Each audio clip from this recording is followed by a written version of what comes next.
Minsan, dumarating tayo sa crossroads ng buhay natin. Hindi natin alam kung saan daan tayo pupunta. Paano nga ba ako nakarating sa crossroad na to? Dean was Sherwin's boyfriend after me. Yung ex ko ay ex din pala ng taong may gusto sa akin. Parang malaking joke, but it's true. At that moment, binigyan ako ng 3 choices sa buhay ko. Pero wala akong pinili sa 3. Parang sobra naman yata na sa isang araw, silang 3 yung naisip ko. Baka sign na yan, na mag-aalay ng mga stars ninyo at magkukrus ang landas ninyo. Tahimik na yung buhay ko dahil wala na nang gugulo sa akin.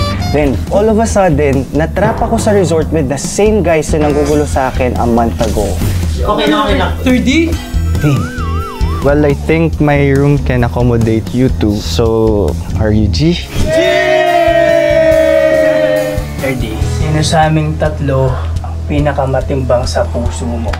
Di pa ako nakaka-move on sa'yo, 3D. Di pa ako nakaka-move on. Alam ba ako makaka-move on sa'yo?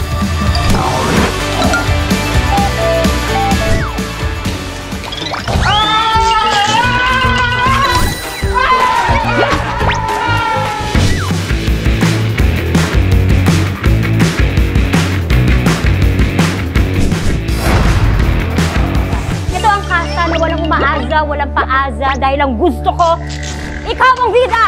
Hep hep!